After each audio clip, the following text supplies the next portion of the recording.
ஒரு அழகான ஆற்றங்கரையில் 3 சிறிய பன்றிகள் வாழ்ந்து கொண்டிருந்தன. அந்த ஆற்றின் மறுபுறம் ஒரு அழகான தீவு இருந்தது.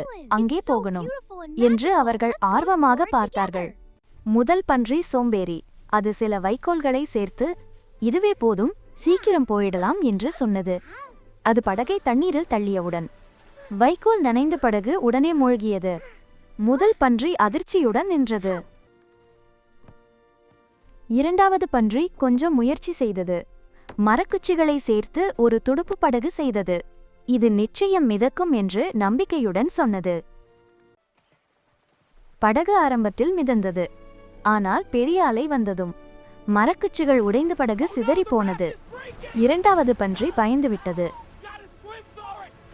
மூன்றாவது பன்றி புத்திசாலி. அது பொறுமையாக தடிப்பான மர பலகைகள், ஆணிகள், கயிறுகள் கொண்டு ஒரு வலுவான படகை கட்ட ஆரம்பித்தது. அது அவசரப்படவில்லை. படகை தண்ணீரில் தள்ளியவுடன் அது அழகாக மிதந்தது. மூன்றாவது பன்றி பெருமையாக சிரித்தது. அது தனது 2 சகோதரர்களையும் படகில் ஏற்றியது. மூவரும் பாதுகாப்பாக தீவுக்கு சென்றார்கள். அவர்கள் மகிழ்ச்சியாக சிரித்தனர். கதை சொல்லும் நீதி: அவசரப்பட்டால் நஷ்டம். பொறுமையும் உழைப்பும் எப்போதும் வெற்றி தரும்.